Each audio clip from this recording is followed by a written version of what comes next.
ఇవైతే half KG ఉన్నాయి. Half కేజీకి 60 అంట, కేజీకి 120. పర్లేదు, తెచ్చుకున్నా చాలా రోజుల తర్వాత.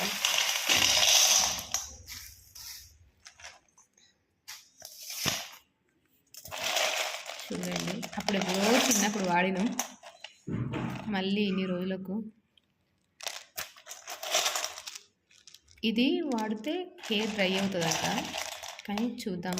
ఆల్రెడీ నా హెయిర్ అయితే చాలా వరకు హెయిర్ ఫాల్ అయిపోయింది, కానీ తెచ్చుకున్నా. మరి వాడతానా లేనా అనేది తెలియదు ఇంకా. పాప చూడండి, ఇవి చిన్నపిల్లలు పోద్దామంటే చాలా కళ్ళు మంతాయి ఇవి. మీలో ఇప్పటికెవరైనా కుంకుడుగాయలు వాడేవాళ్ళు ఉంటే కింద కామెంట్ చేయండి. వద్దునని అక్కడే మళ్ళీ ఉంటాయి. ఇవైతే గింజలతోనైతే మేము చాలా ఆడుకునే వాళ్ళము. లోపల గింజ, బ్లాక్ గింజతోటి ఇట్లా రాసి వేరే వాళ్ళకు ఇట్లా వేడి తగిలించే